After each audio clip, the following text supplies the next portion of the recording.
and tertiary care. He has extensive experience in frontline clinical delivery of health services, as well as health systems, designing, strengthening, commissioning, and delivery. He has worked as a clinical commissioner, a primary care physician, a community advocate, a regional clinical lead for child health and maternity services, a strategic leader on the governing board of the NHS South Kent Coast Clinical Commissioning Group.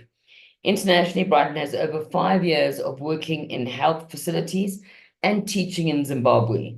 He led the engagements of clinicians in organizational culture, change in hospitals in Zimbabwe, which led to the improvement of the quality of healthcare provided. I'm very pleased to welcome Dr. Chireka onto the call. And with that, I'm going to mute, stop my video, and Pride, can we please play the recording?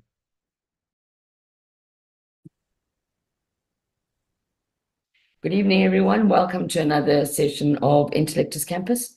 And our theme for May is medical leadership. And we're very honored to have in Harare with us today, Dr. Brighton Chireka. And I listened to his talk yesterday on Ubuntu as a system for medical leadership. So I would like Dr. Chireka to introduce himself and then proceed with this form of medical leadership, which I think will be the way forward. As I've mentioned, our theme for 2024 is African Solutions for African Problems. And I'm thinking about expanding it to African Solutions for Global Problems, except that we've had a discussion at lunchtime yesterday and we've decided not to tell anybody that Zimbabwe actually exists because we quite like it this way. So with that, I'll hand over to Dr. Chireka and he will be able to give us a talk on Ubuntu. But Dr. Chireka, would you like to introduce yourself first? Because I understand that you grew up in Bromley and you went to medical school here. And after that, you went to Mud Island. And that's where you are now planning, hopefully, on returning. So please tell us a bit about yourself. Thank you very much, Jack, for having me. And it's an honor to have this opportunity to share with colleagues about Ubuntu. My name is Brighton Chireka. I was born here in Zimbabwe, did my primary school in Msana at a school called Chindotwe Primary School. And then I moved on to Bromley, where I did my secondary education at Rusununguko, which was one of the 7 schools for ex-combatants. So I did learn with ex-combatants, and then I went to do my A-level at Kutama College. So I'm also a product. I've been passed through Mugabe School, and then I did my medical education 93 to 97 at the UZ, and I worked here in Zimbabwe for 2 years, and then 2000 I decided to go to UK, and I've been in the UK for the last 24 years. So I've been now a qualified general practitioner. I'm also a GP trainer. I'm also a lead for safeguarding all ages, and I'm also the founder and medical director for DocBC, the Leadership Academy. Our vision on DocBC Leadership Academy is to turn all the health and social care professionals into effective leaders and change agents. So one thing that we have noticed that we are good at switching, we are good at on the clinical skills, but we tend to lack how can we inspire, how can we lead others, how can we strategize, how can we improve quality, and how can we change things? Well, those are some of the skills that we don't have, but we do have them. We need to look in our hands. So that's where Ubuntu is coming about. So I'm honored that we are here talking about Ubuntu. I'm going to share the screen now, if that's okay with you. Please. So, and I'm going to go on to slideshow. That's right.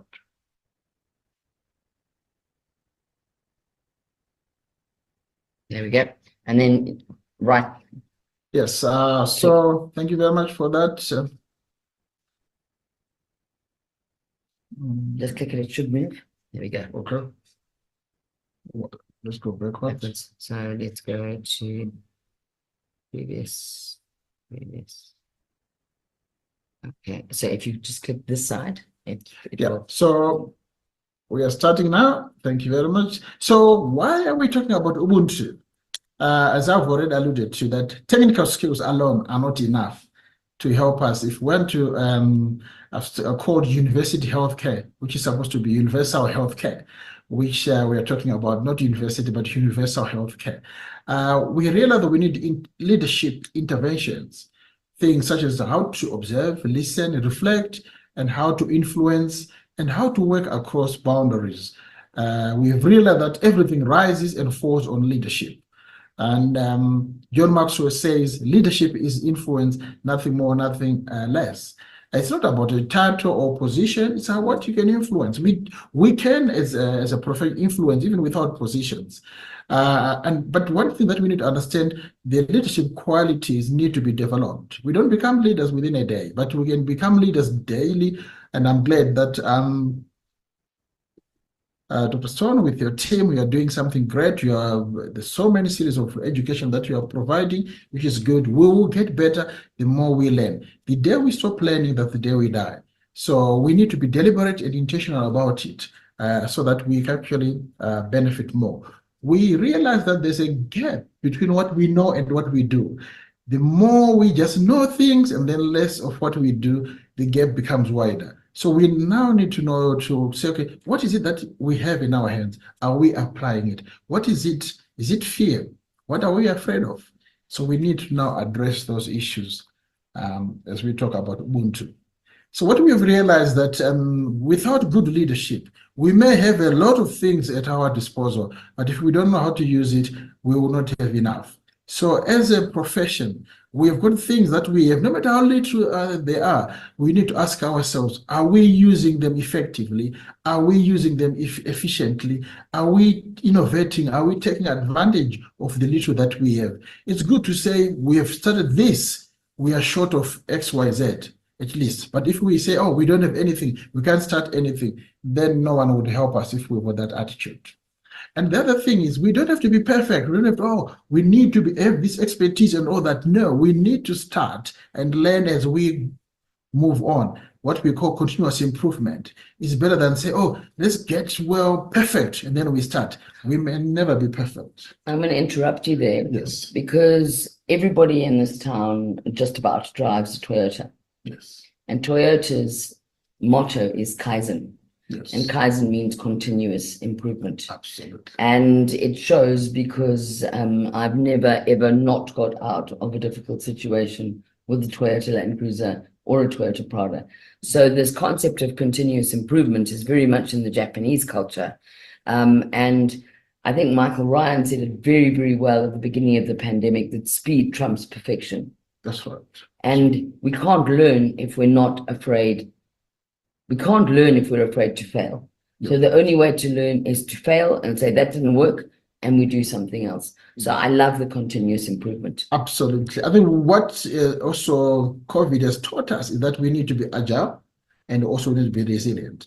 In terms of agile, are we able to act? Because sometimes people say, oh, we're waiting for research, we're waiting for this, we're waiting for that, But people who can actually put things into practice, and we learn from that. We do what we call calculated risks. And then the other thing is we have to also be able to bounce back quickly from setbacks, because failure is actually on the same path to success.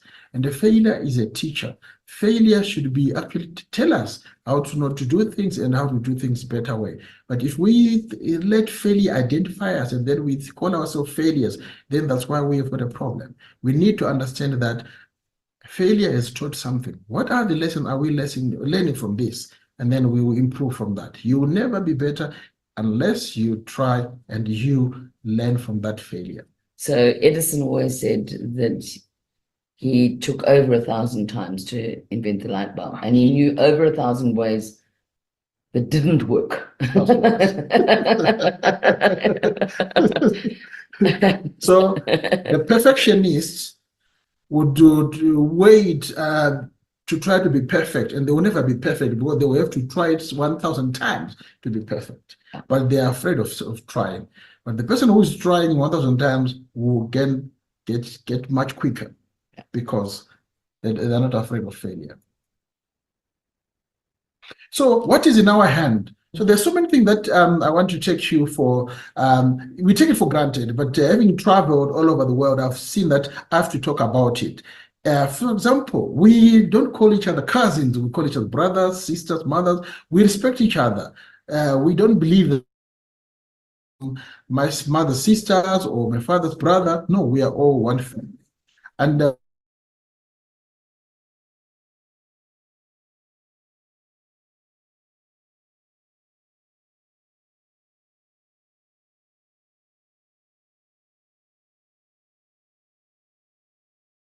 you actually we pay that wife to say thank you. If your parents leave you and you are looked after by your grandmom, you pay when you've grown up. When we call Mombe Chiret, where you buy an ox or you buy a cow and you hand over to acknowledge that you've been looked after. And then also the firstborns, we are expected to look after our siblings. Most people have been actually helped by their brothers and sisters to go to school. And those who are in diaspora, they know about it. We talk about what we call black tax. That's why when the government talks about remittance in the billions, it's because we feel obliged. We feel that we have to give back to the community, give back to our families, give back to our brothers and sisters, and also we want to rise together. It's not about me getting better on my own. It means I will not enjoy my wealth if my relatives are not also rich or better off. That's why we try to help one another. So that is what some of the things that are in our hand. Can I just specify here, you're talking about Africa and Zimbabwe here, because I've lived in England and Dubai and Australia, yes, and I never saw Ubuntu there. And a lot of our young people are coming back looking for that sense of community that we have here. So just to be specific, because this is going to be a SADC talk. That's right. We're talking about African culture celebrates community, whereas I certainly felt in the more advanced countries that we didn't even know who our neighbors were, because I think the West either has never had Ubuntu, or if they had it, they've lost it. Absolutely, you're quite right in that this is sort of an African culture. But I've seen when talking to other people, the Indians, they do have similar with this culture. But at the moment, we are focusing on being Ubuntu. It's actually African, because if you talk to Kenyans, Nigerians, South Africans, there is Ubuntu. Even all the part of Southern Africa, we believe in Ubuntu, where we say, I am because we are. So we also have extended families. We've already spoken about how we look after each other. We are alive to the suffering of each other. One would come from a rural area and live with relatives in town, because most of us, if you're in Africa, you have got a rural home and an urban home. And when you are in the rural areas, you come to the city to work. And you don't have to give them advance notice to say, I'm coming. Those days, because we have also lost Ubuntu. You would just walk in to see your brother in town and then live with them. Even if there's not enough rooms, you would sleep in the kitchen, sleep on the floor. And so the sleep on the floor, sharing one blanket, would eat food in the same plate, and school would share food with everyone. So this is something that showed that we were united. We were a community. We were alive to the suffering and challenges that each other was facing. So when I traveled, now you've already said some of the things, Jackie, that people don't greet each other. You pass on the street, no one greets you. And you don't even know your neighbor. But here, you would know your neighbor, you would know people in your community. When I look at my neighbor, my village, I'll tell you who lives a mile away, and their children and their grandchildren, I would know them, because we are a community. And when you look at siblings, we look after each other. Children, they do send money to the parents. Children look after their parents, even if they're elderly. We don't normally put them in nursing homes. I can see a few nursing homes coming up. I'm not saying they are really bad, but we have to understand we are using them appropriately, because Ubuntu says we should look after each other. And then when we look at, there are some things that helps us to move forward, that guide us. These are what I would call the values, the convictions that we help us conduct ourselves. They determine our behavior, they determine our decisions, they determine the outcome of whatever we do, because it's based on our values. So values are our compass. So when you look at the values that we have as Africans, and those are our moral compass, which guide our decision making, it helps us to build trust and credibility when somebody is showing values such as integrity. You know that they keep their word, they are honest, they are respectful. And then it also helps us to create a positive culture where everyone feels welcomed. If we show compassion, if you've got inclusivity, where we welcome everyone, we are sensitive to the suffering of each other, that will be able to motivate each and every one of us. If we are living our values, if we're embodying our values, then when we see this is compassion, this man is compassionate, this man is an honest man, that would help us inspire and motivate each other. So we have to be careful that if we lose our values, we end up losing our trust. And what we know is that it takes time to earn your trust, but it can take a few seconds to lose the trust of people. So the profession, we are really respected in Zimbabwe.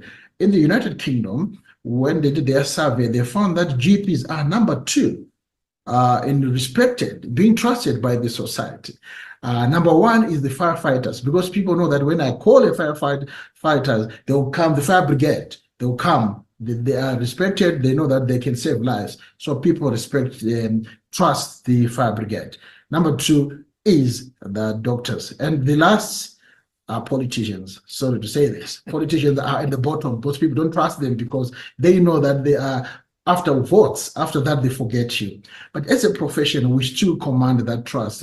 So let us make sure that we've earned this trust over years, and let us not take it for granted, because if we lose it, it becomes difficult, because treating a patient who does not trust you, it's a nightmare. If you treat a patient who is trusting you, who's got faith in you, then you find that even their healing process will be fine. Because if a patient does not trust you, they will not take your medication. They will just say, thank you, doctor. Then as soon as they walk out of your room, they'll throw the medication away. So we don't want to get to that extent. On the other side of it, we must be also aware that people abuse that trust. In other words, people will use us to transfer a message. Absolutely. And we must be very cognizant as doctors that we think for ourselves. And when someone says you have to say this, we have to do our own research. Because I think that one of the ways as doctors we will lose trust is if we just become a voice for policymakers and decision makers.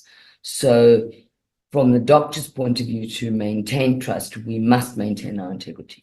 Absolutely. That is why we are saying with Ubuntu, you cannot be bought to change your Ubuntu. There are 2 issues here that Jack is raising here, which are very important to highlight. 1, if a patient comes to the doctor, can you lie that I'm not unwell, I don't want to go to work? If you start writing these letters, then you're also not a good doctor. You lose this trust. As a profession, we are losing the trust if you start doing these things which are dishonesty.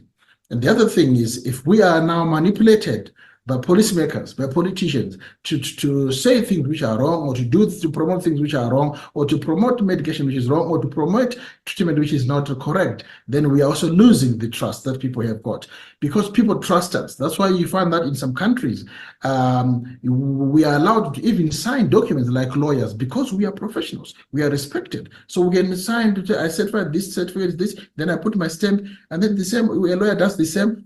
Our documents are recognized. That's what some other countries do. So it shows that we are still respected, but we can only be respected if we are driven by values.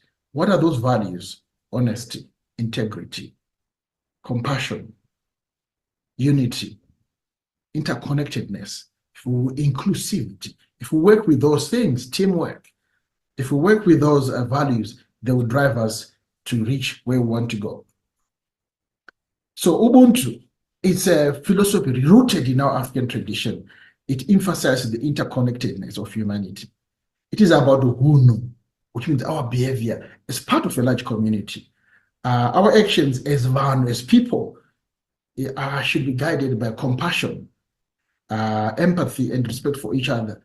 Not only being pity, because by being pity, you're not interested in knowing or feeling the pain. You're not even, when you pity somebody, you're not even interested in helping them. You're not interested in feeling their pain. You just say, oh, I'm sorry. No, that's not what we're asking. We're asking for you to feel the pain of your colleague and think that if I was Dr. Storm, how would I feel being treated like this? Would it be fair? The moment we try to go into someone's shoes and try to walk in those shoes, we realize how painful they are, and we'll be moved to act and alleviate the suffering of one another. So that's why, as a community, we should be able to work together.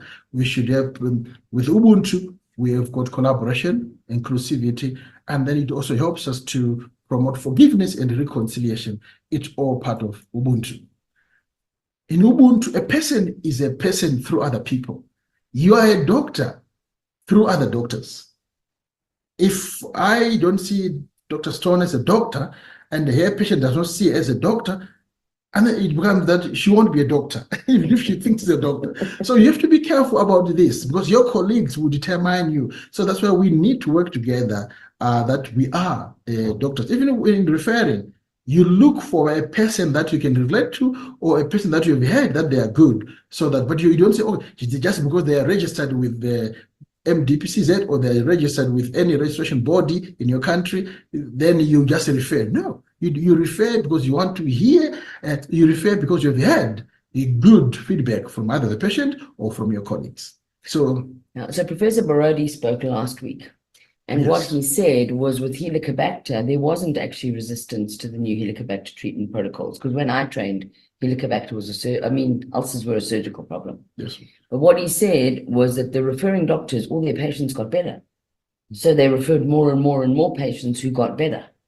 And then the word spread among the patients and the doctors that if you send to that doctor, the patients get better. And these double-blind, randomized, placebo-controlled trials don't take into account that I know that the last time I referred to Dr. Brighton in the UK, and I said to a patient in the UK, go and see Dr. B because he'll help you, then if that patient gets better, the ripple effect is huge. Absolutely. And the other thing that I think is underestimated elsewhere in the world, but we know it here, is that the Zimbabwean Bush Telegraph moves faster than the internet does. Absolutely, absolutely. You'll be amazed how you start not getting patients, not referrals from your colleagues, from just an incident, one incident happening. So that's why we need to make sure that we give each other feedback to say, you know what, Dr. Chireka, we are getting these things from your patient or from colleagues. Because if you are one person who don't want to get feedback, who don't want to be criticized, who don't want to hear different views, you will have a problem. But with Ubuntu, we welcome an extended family. You may be in the same family, but with different political parties that you belong to, but you remain a family. You may be in a family, but you have got different views. Somebody may be Christian, somebody may be traditional, somebody may be Muslims. So, but you will not become enemies. You are united by your blood. That's why people say blood is thicker than water. So here, when we look at in our profession, we would say medicine is thicker than water. We would say being as a doctor is thicker than any other difference that we may have because we've got a calling. So that's what we need. When we talk about Ubuntu, we need to say, okay, I may not agree with you on A, B, C, D, but that does not stop me working with you.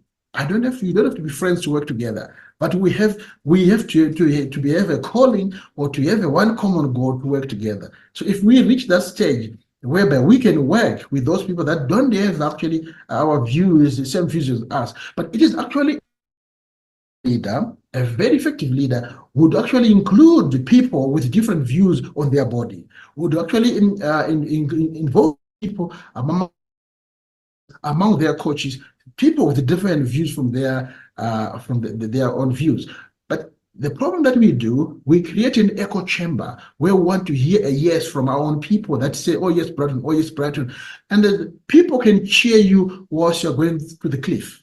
They only say, they'll see when you're falling down, they'll say, oh, we thought you were seeing, but you were cheering me. We thought you were seeing. So that's the problem with people. They may not tell you the truth. They'll just tell you what you want to hear. So I used to work for Emirates, and a pilot gave me a very good analogy. Yeah. Because he was a previous Air Force pilot, and he said you can fly into the target and you know you're coming close to the target because they throw everything at you. That's right. So when the missiles are coming past you, you know you're right over the target. The target. And all the ground staff the ground troops are cheering you on. That's right. And especially if you've had any sort of military experience, all the ground troops are cheering you on. And you're going to be taken out by a ground-to-air missile very quickly. The other thing you can do is you can return to base, you can land, and you can get yourself 2 wingmen and you rearm and you go in with an element of surprise. So be very careful of the armchair warriors and the foot soldiers who are cheering you on to your death, because they'll go and have a memorial service for you and scatter your ashes, and they'll carry on cheering the next pilot onto his death. So we must embrace criticism, and we must continually self-appraise, and we must continually be able to say, I am wrong. When you're in an ICU or critical care setting, you need to say, I'm wrong every 5 minutes, because if it's not working, either you haven't given enough or you're on the wrong track. So do you increase the dose or do you change the drug? Do you do a different test? Because you need to move. A dead patient is not, it's not like my Land Cruiser where I can just go and if I seize the engine, I'll just pay a lot of money to get another one. Okay. Once a patient is dead, they're gone. So you can't be the kind of doctor who can't say, I'm wrong. Yes. And what we have learned today will be wrong in 5 years' time anyway. So if we don't keep up to date, and if we don't continually trial and critically appraise and be prepared to say, you know what, Brighton, you're right, I messed up. Yes. Thank you. That's right. And I move on to the next patient with a new skill set. Unless we do that, our profession is doomed. We will be taken over by artificial intelligence. Absolutely. I think I always say to people, when you go in a meeting with humility.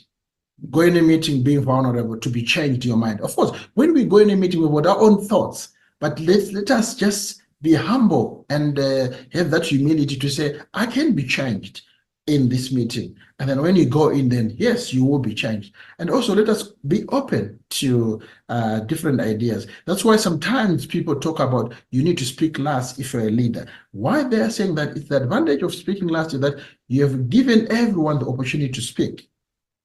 And then you've heard all their views, and now you are taking everyone's view, and now you are saying yes. So I can see that we've got interesting views. Jackie, you've said this, Peter, you've said this, and also, but what we have got is this. And now I'm thinking also from my own point of view, if we do this, how does it look like? Everyone is now saying, yes, let's go for this, let's go for that. You become wiser because you've listened to everyone. But if you come on with your own idea, you may shut other people, or your idea may be one of the ridiculous ideas that people can be, but because then, so you have to be very careful with that.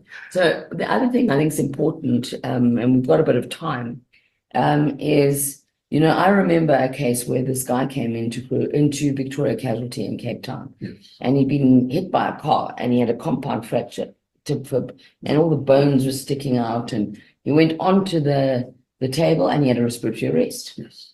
And the head of casualty said, we've got a directive, we are not resuscitating anyone with a coma scale of 3 because they'll block a ventilator. And so we were bagging him, he still had a pulse, and we decided to pull out. And then the medical student who was over from Germany said, but there's nothing wrong with his head. He doesn't have head injury. So all the very senior doctors looked at the patient and went, yeah, you're right, there's nothing wrong with his head. So we took the fluoroscopy and we put it over his head, no skull fracture. Yes. And the medical student said he stinks of alcohol. Mm. But at Victoria Hospital, everybody stank of alcohol, so we didn't notice, you know. Yes. So we went, oh, that's interesting. And we did a blood alcohol that was unrecordably high. And he was ventilated, went to theatre, had his leg repaired and left hospital 3 days later. So the story was he'd gone to his friend's house who'd been making moonshine or mampur. Yes. And he'd drunk half the bottle, and his friend came home. So he finished the bottle, ran out the front door, got clapped by the car, Yes. and he fell on the tarmac with a broken leg. And in the ambulance, he absorbed all the alcohol and had a respiratory arrest.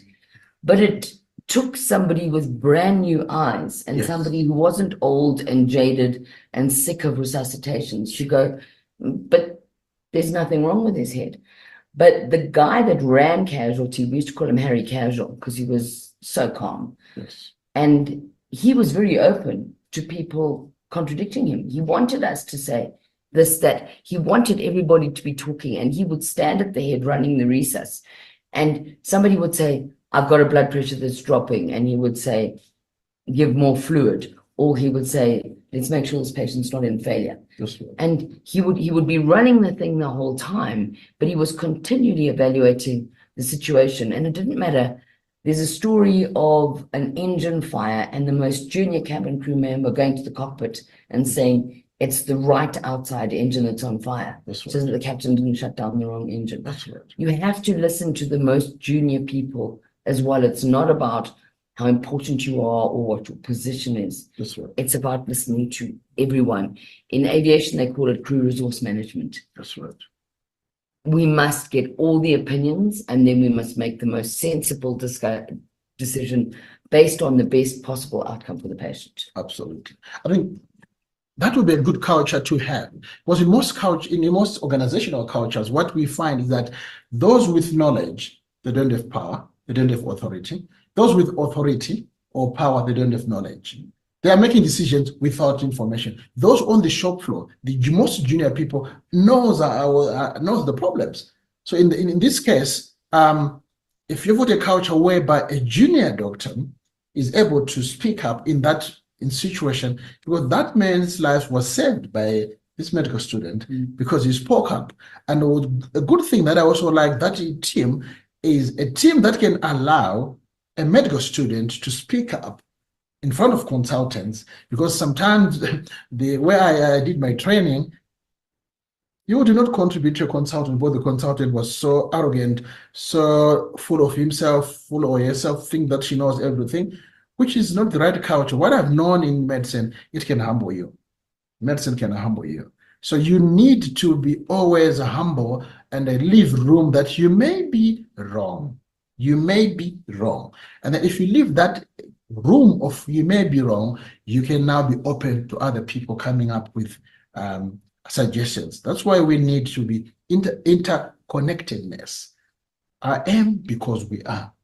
You cannot be a doctor on your own. You work as a team. That's why it's also good to say, Tristan, do you mind seeing even if you're all GPs, we do that in the UK. We refer to each other within the same building. I come out of my room and call another doctor, come and see this crash. So, oh yeah, chicken pox. Oh, this is shingles. Oh, this is what? Yeah. So someone just tells you from just where to go.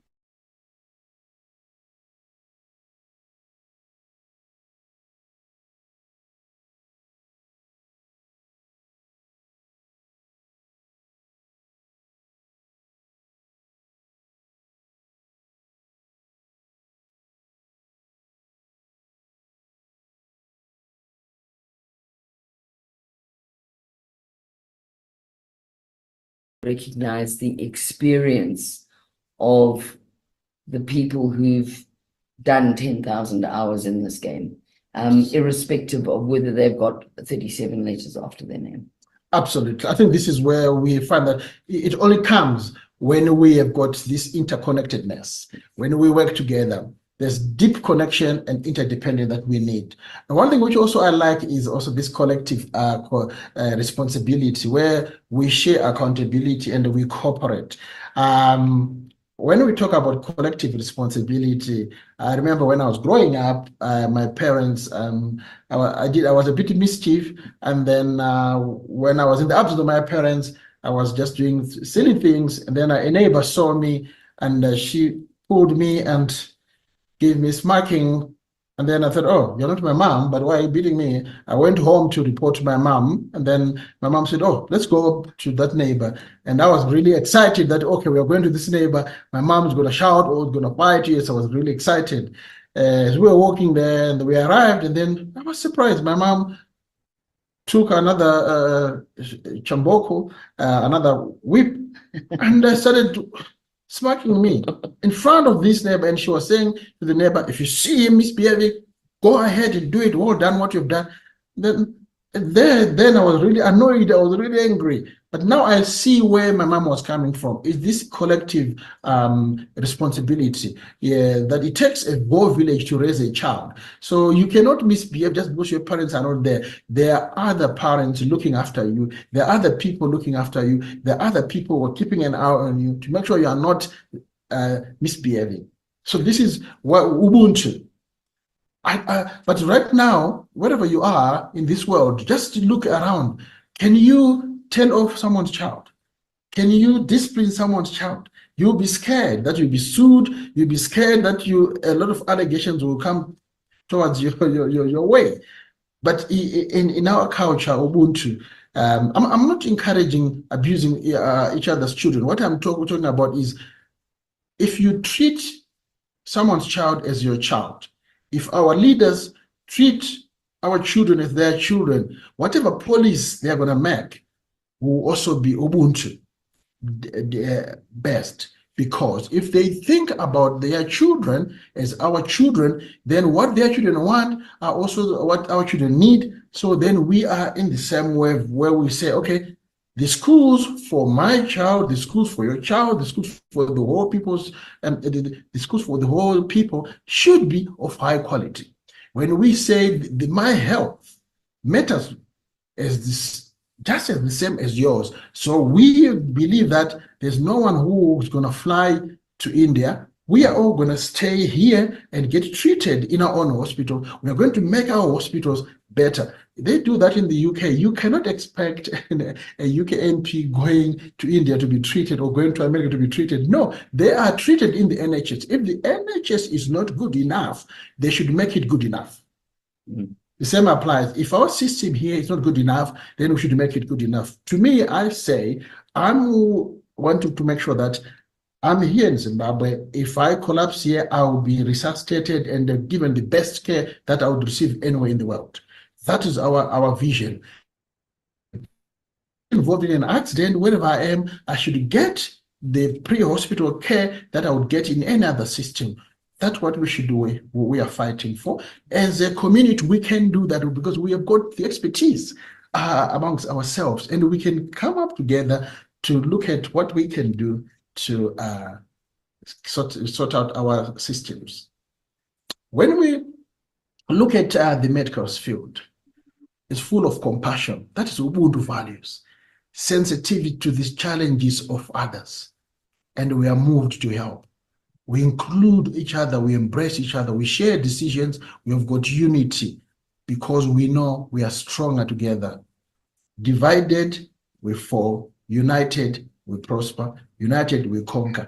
As a profession, we have to work together to move forward. But if we are pulling, some are pulling backwards, some are pulling sideways, some are pulling forward, we will remain stagnant, we will not move. But what will normally happen is we actually going backwards, because those who are trying to pull us forward, because of the force from backwards, we all end up going backwards. Then we will be back where we don't want to go.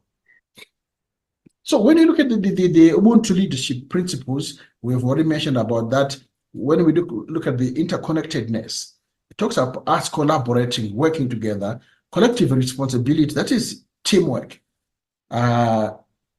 Compassion and passion and empathy, we have spoken about, inclusivity and shared decisions, we have mentioned already.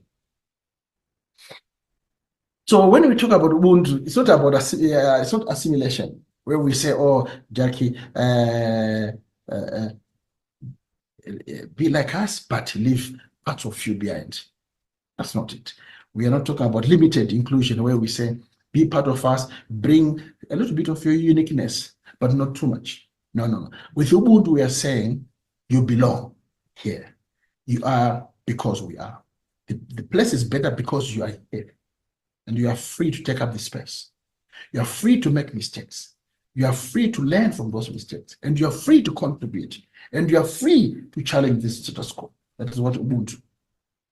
But with Ubuntu, we sit in the house, and the visitors who are coming with their issue, they would present their story to the smallest child, and then he would pass on the message to the next person higher up, next person, until to the last person. Then the last person would answer through the same command, and everyone was given, what do you think about this? Oh, yes, I think they can come into the house. I think, no, we can welcome them. Everyone is asked. Then that's consensus building, consensus working together. So in that scenario, you are free to be you, not someone else, because you feel accepted. Is this accepted that happens in our community that we need to continue with? Ubuntu way, we take care of each other and we feel taken care of. And you can be greeted by strangers. Hello, how are you? Good evening, Maskati. Maskara say, we do that along the streets.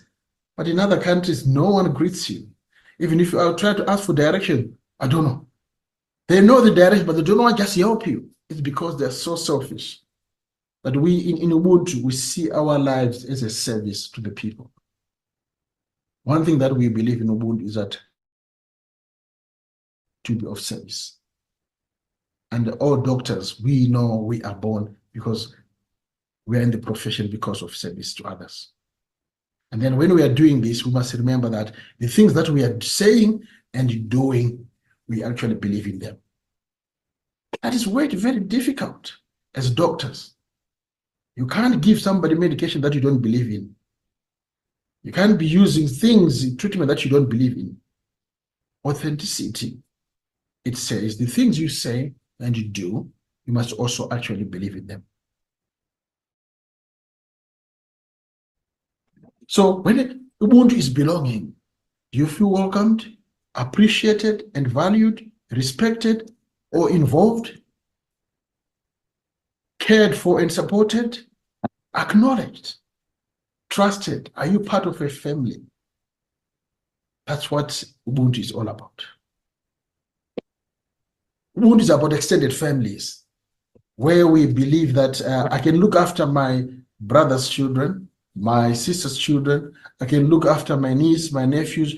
They are all part of the family. It encourages that everyone plays a role. It encourages a shift in our mindset. So if this is our Ubuntu, then why then at work we don't allow everyone to speak? Why at work we silence people? Why at work there are divisions?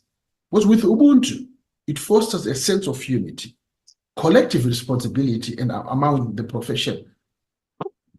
That wherever you are, even in Bare, in Karanda, in Dotito, in Binga, in Karoi, whatever you're doing behind your surgery is the same, because we've got collective responsibility. We don't need laws. We don't need anyone to come and monitor what we're doing.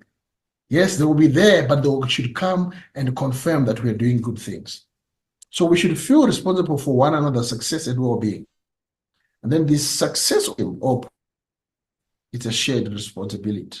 We don't want to bring the profession into disrepute. So when one succeeds or faces challenges, we should not say, oh, she's going down, oh, he's going down. No, we should be empathizing and putting ourselves in that shoes and see, how can we help you, Jack? How can we help you, Brighton? How can we help you, Peter? What can we do to help you? And if we see somebody getting into problems or somebody facing challenges, we say, oh, you are no longer the same. Is everything all right? How can we help you? That's how we should be Ubuntu.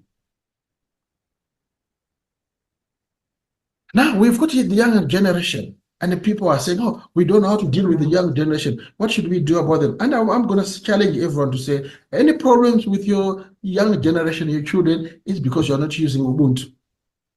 Because today's children are looking for a sense of belonging. They are looking for a family. There's no longer family. They are looking for a community. There's no longer a community. They are looking at a sense of personal growth. They find that they're empty. They are looking at a sense of purpose. They don't know why they are alive. They don't know why they're going to school. They don't know why they should be doing certain things. So we need to use it. But with Ubuntu, it provides them. Brighton, I think there's an important point here, because I have 3 children. The youngest is 20. Yes. And the oldest is 26. So they always thank me for bringing them back here for their teenage years, because they got that sense of community, because sport is compulsory here and you have to be part of a team, and you can't snitch on your team and all the things that go with going to school here. But I have a real concern with young people elsewhere in the world now, because they don't have an identity. They try and find one. So they join a right-wing group, or they find an identity in various internet groups, and they look for identity because the community isn't giving them a sense of identity, and they also have very few boundaries. Because everybody's so politically correct now. You know, as we were discussing yesterday, you're a black Zimbabwean.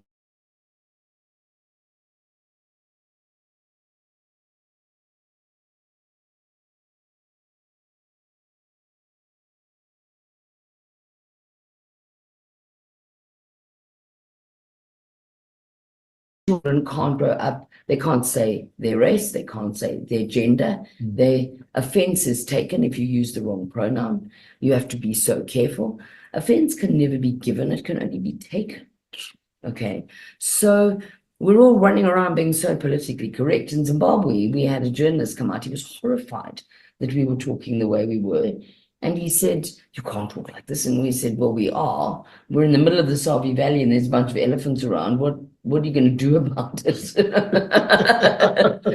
We don't care. You're a white English male and we are Dutch heritage, whatever heritage, Zimbabweans, and we've got someone of mixed race here, you know. It's real. Zimbabwe is real. We see the street children, we see the poverty, we see the deforestation. There are bigger issues than what someone's pronoun is. Sure. And because we have lived sleeping on a floor with one blanket, we have resilience and we know what it takes to get somewhere against the odds. Whereas having lived in places like Australia, England, and Dubai, I mean, the journalist that came out couldn't change a tire and he didn't know how to drive and he was 33. How does anybody survive? Imagine a Zimbabwean child without not being able to drive at 33 or not being able to change a car. Nobody would ever let that happen. That's right. Or change tire. So, you know, I think we live in such a wonderful bubble here. I don't think we should tell anyone about it, so I may not broadcast this. But children need a sense of identity. Yes. And they need to belong to a community and they need to know where the boundaries are. Absolutely. And then they're happy. That's right. Otherwise, they go off into all sorts of behavior that is governed by this thing. That's right. Because the parents are so busy at work and when they're at home, they're on this thing. That's right. And we've lost Ubuntu. And part of the reason is the screen addiction that we're certainly seeing in our young people. So thank you for bringing that up. Our young people definitely need a sense of belonging and identity. And the solution to what is happening in terms of very much the transgender surgery and stuff is to give people the ability to identify as what they are and not be ashamed of it. That's right. So thank you. It's a very important point in a larger scale. I like what you've also highlighted, because I'll tell you something interesting. I grew up in Musana, in a rural area. I would walk barefooted to the school, 3 kilometers to and from, and I was one of the happiest child. I never felt anything was lacking, because in our community, that's what we had. We were happy. I belonged in the community. There was a community, and we were encouraged to study, to make sure that, okay, you should be able to go to Goromonzi school, because we're aiming to go to Goromonzi. For those who don't know what is Goromonzi is one of the best schools during my days. I don't know at the moment, I don't want to get into school politics, but during my days, Goromonzi was one of the best schools. If you go to Goromonzi, you'd have been a best student as one of the government schools. Of course, they were nice private schools, but for affordability and also good school, Goromonzi was one of the best schools. So we had a purpose, we had a sense of purpose. But now I see children who are in the diaspora, for example, they struggle to belong. And also I don't blame them, and I don't blame their parents, because here what people don't understand, you've got a father like myself, I've left Zimbabwe, I've never raised a child in the UK, so I'm experimenting. And you've got a child who's being raised by an experimenter, you see, so they don't know where they belong. This child is not Zimbabwean, this child is not British, so this child is in between. So they don't know where they belong. But if we have got Ubuntu, our children should be identified by Ubuntu, by being Zimbabwean, no matter wherever they are. We should be proud of our heritage, proud of who we are. So we give them Ubuntu, that will give them belonging. They know they belong to this community, and there is a personal growth. There's a purpose in life that they should be having, our children.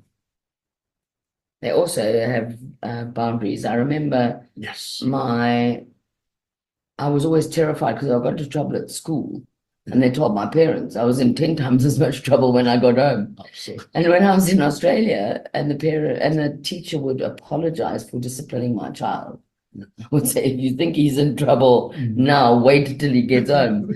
And they'd look at me and go, you're the only parent that does that. Normally the parents are shouting at the teachers. Well, I'm going, let me know if my child has got bad manners. The biggest gift you can give to your children is that other people like them. Absolutely. And for that, they need boundaries. And I do not condone child abuse. But I also think that it's clear in the Bible that you must discipline your children. Otherwise, you spare the rod and you spoil the child. And I think there are various ways of disciplining. But if you have totally undisciplined children, and I have had a lot of them in my home who were friends of my children, they are very unpleasant to have around, and they are even dangerous, because we used to have a go-kart track in a paddock, and my children knew what would happen if they behaved in a dangerous manner, but other children didn't. And some of them nearly killed themselves. So we eventually said nobody was allowed to use it because they didn't listen, because they'd never had to. So, because I mean, you're touching on a very important point. Collective responsibility is what Ubuntu is all about. The teacher has got the best interest of your child. A neighbor cares more about your child. You care about your own child as well, but you also care about other people's children. So in a community, we don't even allow abuse of children. But there's a difference between discipline and abuse. So the children need to be disciplined, need to be corrected, need to be guided, need to be inspired, motivated to be better, to be inspired to do things better. If I see a child stealing or a child smoking or whatever, I should always tell them, look, what are you doing? I should be able to do that. But nowadays you can't do that because there's no that collective responsibility. Are you my parent? Who are you to ask me that? They can shout at you, the children. But if we go back to Ubuntu, you would never do that in front of elders, because every elder is your father, every elder is your mother, every elder is somebody who is interested, a vested interest in your well-being. Why? Because we know you're going to be our leader tomorrow. You are our future as a child. So your success is going to also benefit the community. If you become a doctor and you come and build a hospital in this community, won't we be happy? If you come and do so many things, won't we be happy? But if you become a criminal, we will be terrified by that. So we play an important role as a community because we believe in Ubuntu. So that is when we take that, the values that we have, and use them in our profession, we would find that we would work together as a team. We would have group practices. We would also talk to the pharmaceutical companies. We would talk to the medical aid societies using the values of compassion. interconnectedness, integrity, honest, openness, inclusivity, and respect. Absolutely. We would be working at that. So I looked at what Google found from their culture. They found what we call psychological safety, is whereby you are able to speak without worry that you'll be told off or you'll be criticized. No. And they found that dependability was there in their team, structure and clarity, and meaning in their work, and also the impact of their work. But when you look at all that, these 5 points that you found, they are all found in Ubuntu. So that's why we are saying, when we talk about leadership, we have got our tools, our values that helps us as Africans to lead the world. So there's nothing that we need to be borrowing or reinventing. We just to say, yes, well done. We have got that. We are working together so that we can have that culture of Ubuntu. And the Google, what they're doing, I would say, if I'm to talk to Google right now, I would be saying Ubuntu, because all what they found out from their research is what Ubuntu is all about. So these are the qualities of Ubuntu leaders. They are caring. We see opportunities. We inspire each other. We are vulnerable. We admit our mistakes. We admit part of our mess. We go in a meeting expecting to learn. That's why we don't go on. That's why there was Edare, the traditional court, the kangaroo court. It was not for one person to make a decision. No. We hear people talking about the jury. We had our jury where people are sitting around a circle and everyone is contributing. So no one has got to, we believed, we sought feedback. We are trusting, and there's a spirit of calmness. We learn and we walk the talk. Thankful, empathetic, honest. And we are interested, curiosity in what we do. Collaboration. So this is where I'm challenging everyone that medicine is not a lone game. General practice is not a lone game. Family medicine is not a lone game. Any part of medicine is not a lone game. It's a team game. You work as a team. You collaborate. You cannot know everything. We work with trust. But on trust, I just want to say one thing. We have to confirm. We trust you, Jackie, but we have to confirm to say, okay, you said you're going to do this. Have you done it? The problem that we do, we dump, not delegate. When you delegate, there ought to be some time when you meet to update each other. And also, when you delegate, you must make sure that that person you're delegating to is capable, has been trained, knows what to do. Even if they get stuck, they should be able to come back to you, the delegate, and say, look, I'm facing some challenges. And because we believe in shared responsibility, shared accountability, if anything goes wrong, it's not Jackie, it's not Brighton, it is all of us. We have failed as a profession. So when we celebrate the downfall of one medical professional, then that's not Ubuntu. In Ubuntu, we should be feeling sorry, compassion over a colleague. That's how we should be with Ubuntu. We work together, we rise together, we celebrate. But see in our groups, people celebrate, he's got a professor in this, he's got an award in this, he's got an award in this. That's really good. We want to celebrate that. But why is it that when somebody falls down, we go silent? We don't say about it. We don't talk about it. We don't reach out. We don't find out how we can help. That person becomes like, one lady said this. He said, when you start smelling, you smell for everyone. I said, what do you mean? He said, okay, when you have been demonized, everyone just sees you as a demon. Even if you've not done anything wrong to them, they just start seeing you as smelling. But Ubuntu does not go like that. Ubuntu now says with compassion, we are sensitive to the suffering, the challenges, the hardships, the tears, the pain of each other. And then we are moved to action to alleviate and also to prevent this from happening. How can we stop this from happening? How can we stop our colleagues from falling down this pit? We cannot keep on pulling each other out of that pit. We have to go up the stream to look at why are people falling down there?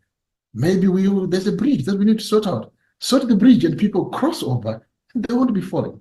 But if we go down the stream and we keep on pulling people from the river and we're enjoying that, no, that's not it. Why are people getting cholera?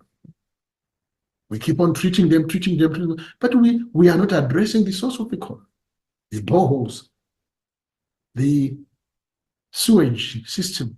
Where can we address it? So this is where, when you have got compassion, you are moved to address the problem that we have, but you're also moved to prevent it from happening. That is Ubuntu. You can see you're a public health person. I'm talking to Ubuntu about you as a public health person. You see, I'm also talking to you as a general practitioner. I'm talking to you as an individual. I'm talking to you as a leader. So you can see Ubuntu is universal. Even if it is an African philosophy, it applies in the NHS. It applies in the United States.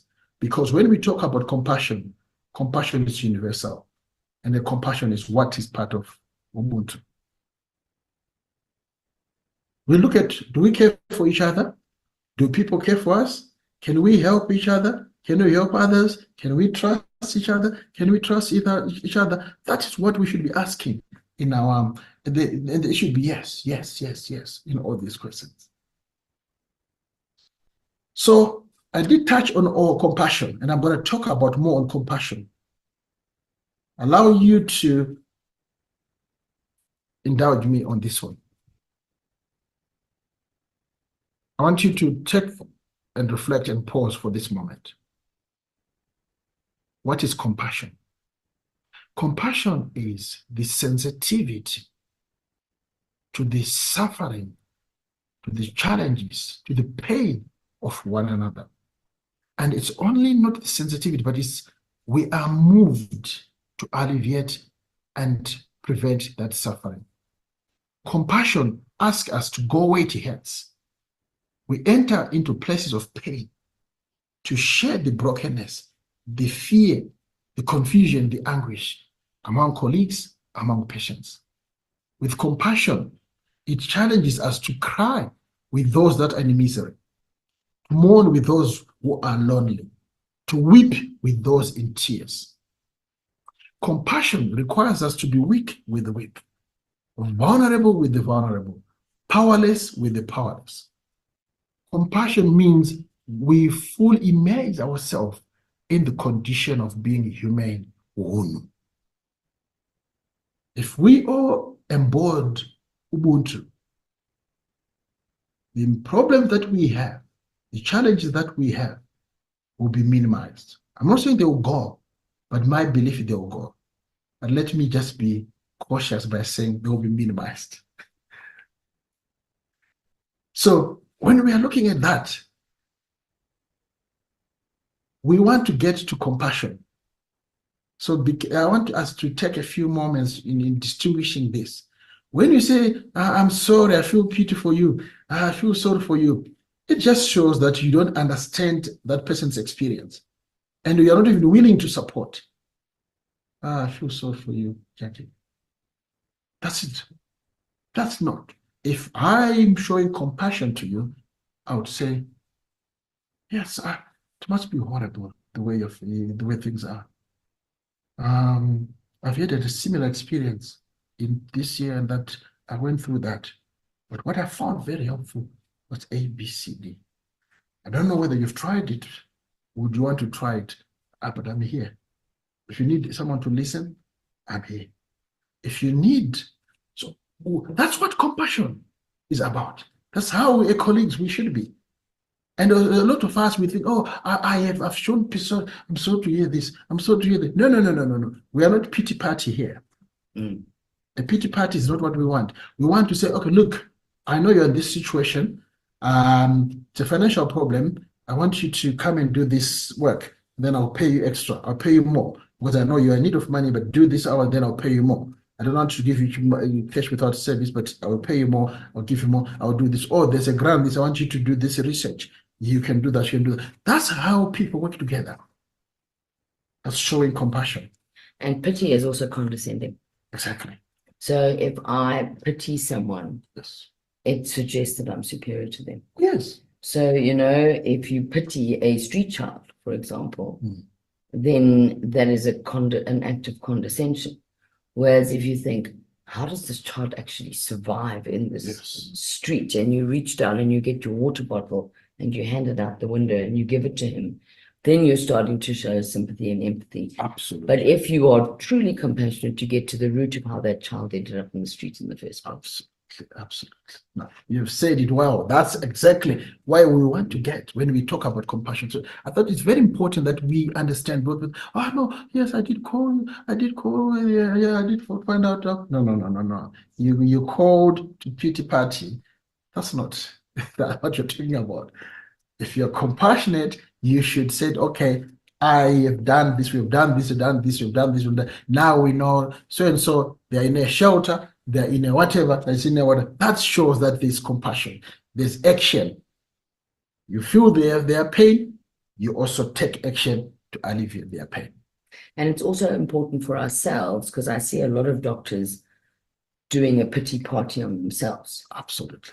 And self-pity has got to be the most useless emotion on the planet, because it's actually annoying when people are self-pitying. Oh, it's not my fault, everybody, it doesn't achieve anything.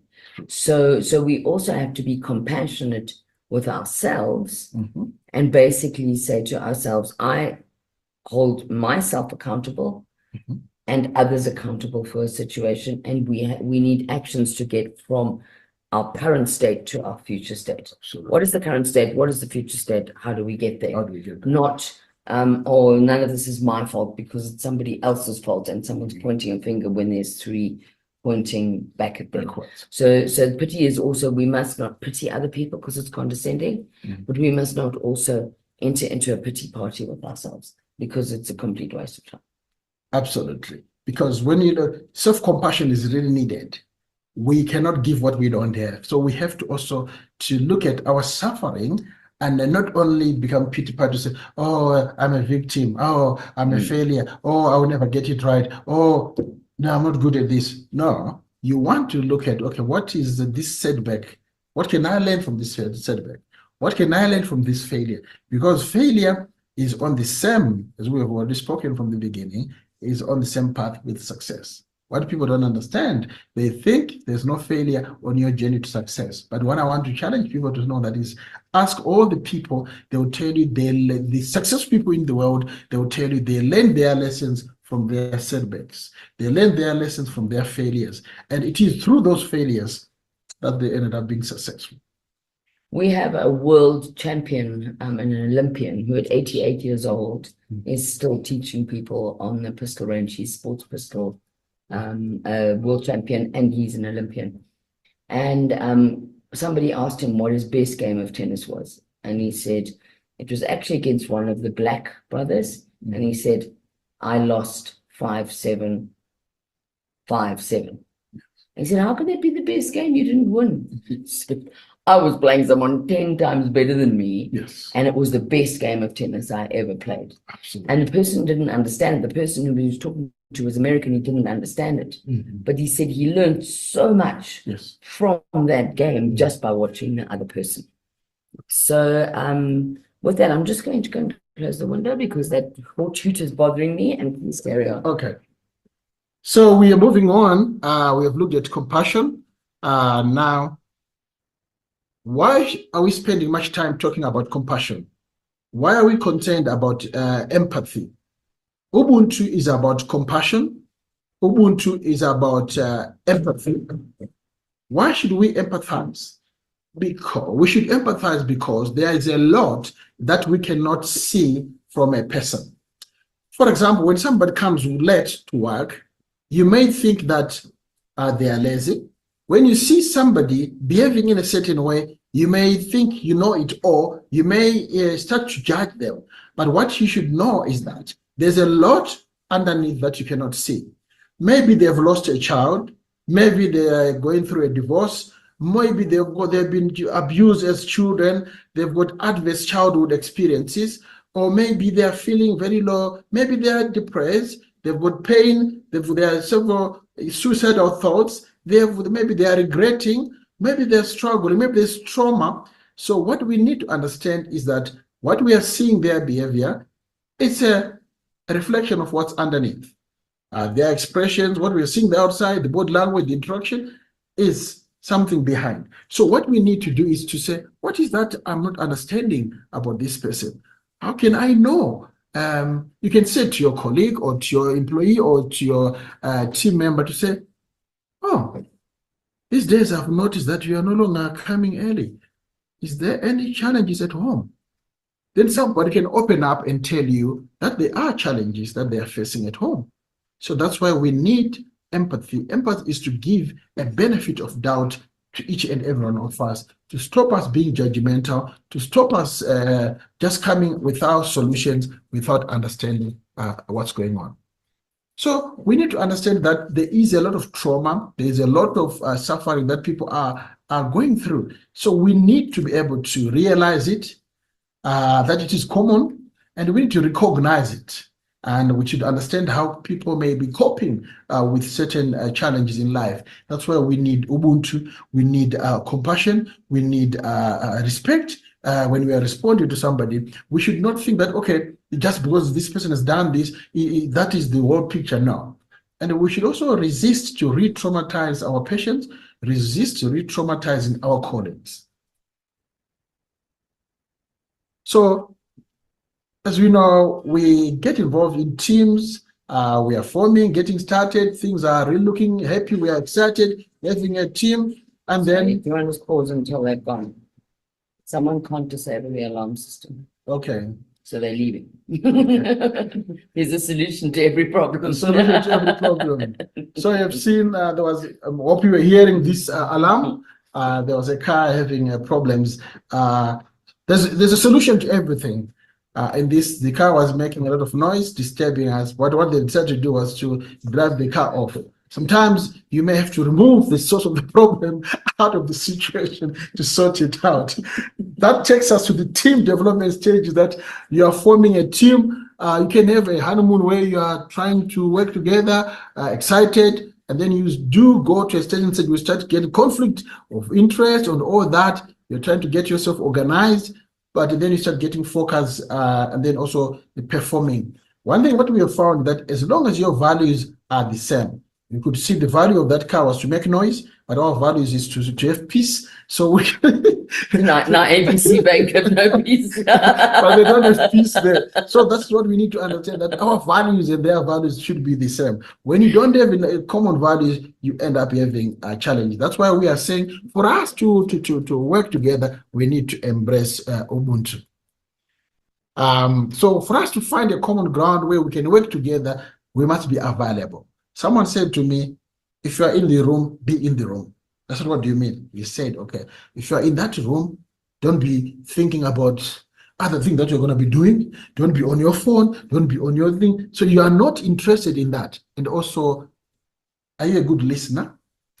You listen with curiosity to find out, to understand, to put yourself in the shoes of the person that you're talking to, and to be able to alleviate their suffering.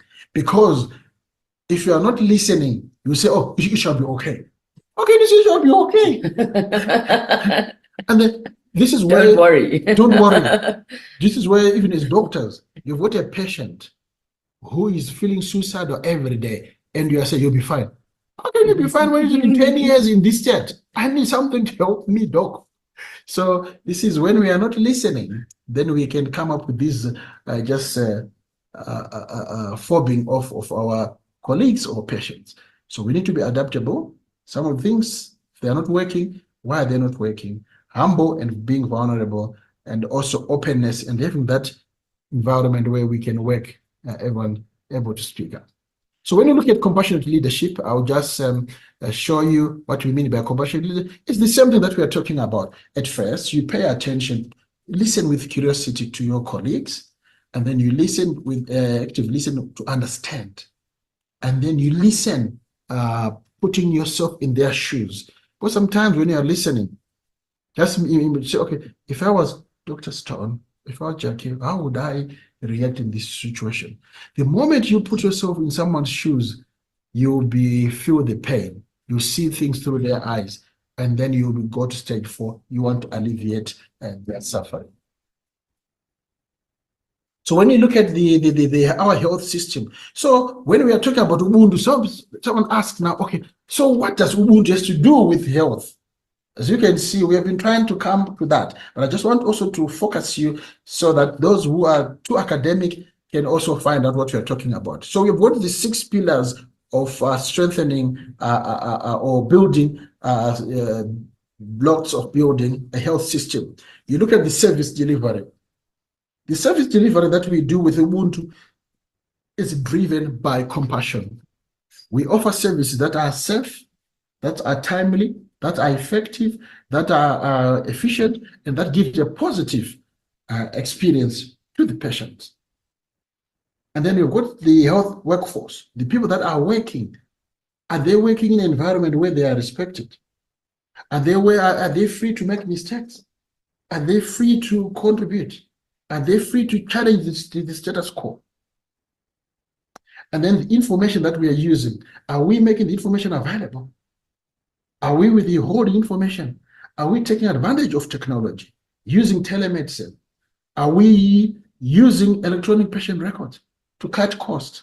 Because sometimes we duplicate blood tests, we duplicate investigations because we are not sharing the information. And then when you look at medical products, vaccine and technology, how are they being made? How are they being sold? And are we following Ubuntu? Financing. Is there somebody just pocketing, driving a mansion, driving a latest, most expensive car, when you're a director of a medical aid that is not paying the patients? So you can see when we put Ubuntu, you are alive to the suffering of your subscribers. You are alive to the suffering of your members of your society. So you will do something to alleviate their suffering. So that's why when you look at that, they talk about leadership and governance as part of the pillar. Everything rises and falls on leadership. So what we can, there is that, why the reason I like, thank you very much, Dr. Strong, for allowing me this opportunity to talk about leadership, because everything rises and falls on leadership. You can't provide a good service if the leadership is not included. The health workforce not included. Information and technology, you can't do it when you don't have leadership. You need leadership. And strong leadership. And strong leadership. So as doctors, some questions to reflect on. Just ask yourself, you don't need anyone to come and talk to you. It's yourself. You are doing that on yourself. Just take a screenshot of this and then keep it, ask yourself, am I prescribing antibiotics according to the guidelines to the betterment of my patients? Am I prescribing brand drugs appropriately? Requesting to investigations? Are you focusing on your patient? Are you also keeping up to date? Are you also working within your level? All these things are things to ponder on. And then also ask yourself, do you rejoice when a colleague falls down? Do you rejoice when a colleague is having challenges? Are you alive to their suffering? Are you too judgmental?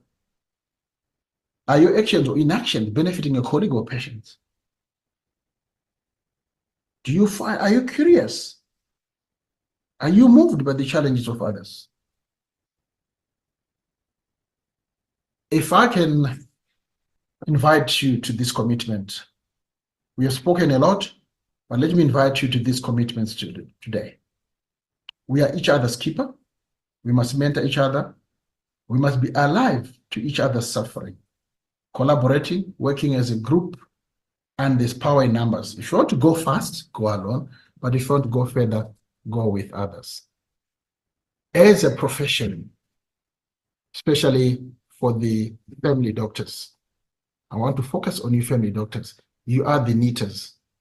You work with other colleges, governments, primary care physicians to knit this jersey. Do not worry even if it's a multicolored jersey. And then the new perspective.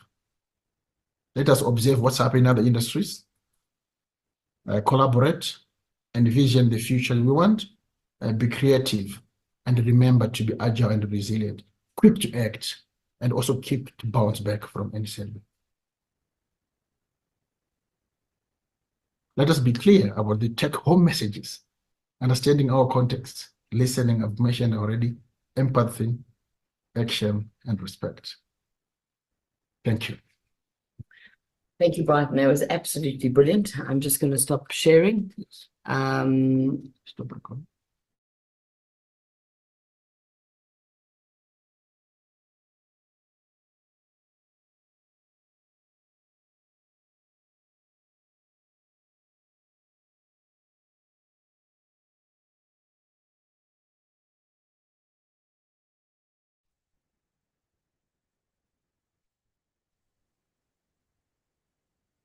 Thank you, everyone. Thank you, Dr. Chireka. I've got a bit of an echo on my line. So can we please hand over to Dr. Chireka for questions?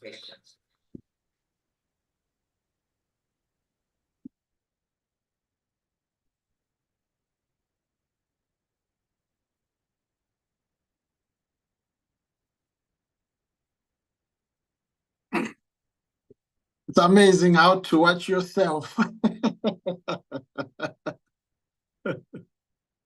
I did learn a lot even myself from this presentation. There's so many things that I was actually listening and no. I want to thank the opportunity and also humbled by the people that came to listen to this. I think this is just the beginning of the discussion that we need to continue. As you can see from the discussion, this is something, a module, a course, or even a diploma on Ubuntu, which we have tried to compress within an hour. And thank you for enjoying that. But I think this is the beginning of a long journey, beginning of a conversation where we look at what is in our hand, what can we do to make sure that we enjoy our profession, we jealously guard our profession, and we lead from within. We actually have accountability from within so that we remain trusted and we remain respected. Thank you, Brighton. Can you hear me? Yes, I can hear you. Cool. I'm having some audio problems, but fortunately the tech team have sorted it out. So everybody has actually been very, very complimentary on the chat. And Samson Macheto actually said, I suggest this presentation be given a CPD under the ethics quota, and I would agree wholeheartedly.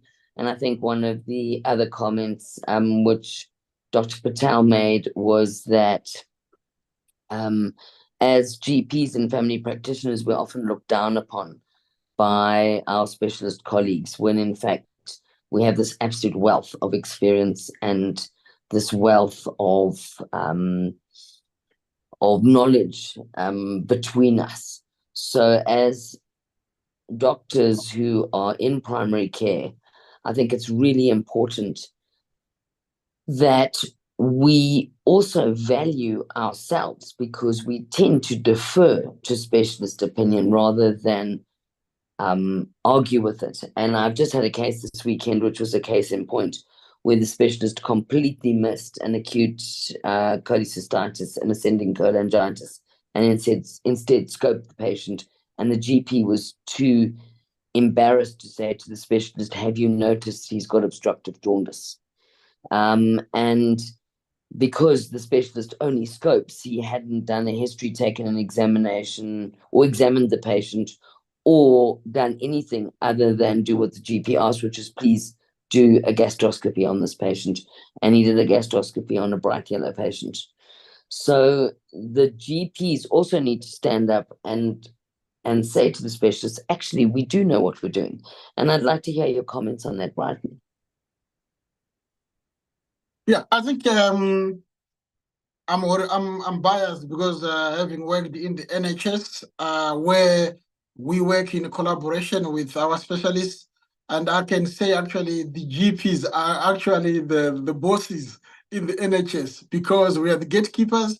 We are the ones who, even also on the commissioning, we are the clinical leaders. So you can see that we work hand in hand with our colleagues. And there was a pilot that was done here, even in the UK, whereby you'd think there's no need for that, but actually a consultant were invited to come and spend some days in GP practice. And also we went into hospital and spent some time. But you do think this is obvious, but after that, people actually appreciated each other. They realized that GPs do a lot, and also realized that specialists do a lot. So the moment we come together and realize that we've got a common goal of making sure that we are providing a safe service that is safe, that is timely, that gives positive experience to our patients, then we realize that we are working for that quality together. It's not one man or one woman, it's actually as a team. So what I would say is that it's the colleges needs to work with each other, where we said, look, let us look at our pathways. What can be managed in the community? What can be managed in the secondary care? What is can be managed by specialists? How can we work together? What I've also noticed that even within the same building, even within a group practice, you can have a consultant orthopedic surgeon working with the general practitioners, working with this. That makes it a holistic approach, so that you have got physiotherapists, you've got pharmacists, you've got occupational therapists, you've got psychologists, you've got lab scientists. So it becomes a one-stop center. You go in, you come out, everything has been done. X-rays, bloods, and all that. If we get to that level, because right now we have to understand that we have got what I call microwave generation. The generation that is now needing things instantly. If we don't move with them, we are going to lose them. A practice that is going to have a one-stop center is going to get more patients coming to them, because they are appealing to the generation that they don't want to be. Right now, you go in a hospital, you are told to go somewhere for blood tests, you're told to go somewhere for x-rays, you're told to go somewhere for... we can do that now, but in a few years' time, our patients will be demanding their time. They don't want to waste their time. They want to come in a building and they move around that building and get everything sorted out. By the time they come out, they are sorted. So we need to actually work together. We need to think about the future. Those people that think things will always remain as they are will be surprised when innovators come in and all of a sudden someone is having a lucrative practice. Everyone is going to Doc BC.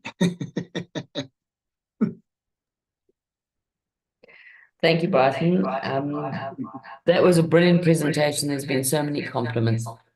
I'm back with an echo again, but it might be just on my side. So I'd like to conclude it there. We've already run over time. And would you like to make any concluding remarks? Yes. So I just want to thank everyone, and I want to invite everyone to say, as your takeaway home message is Ubuntu, you've got it. There's nothing new about Ubuntu. It's just looking at what we have in our hands. And then just be compassionate. Be non-judgmental. Let us be alive to the suffering of each other. Listen with fascination. Listen with curiosity. Listen to understand. Listen to empathize and put ourselves in each other's shoes. And being moved to alleviate the suffering, the challenges of each other. Thank you.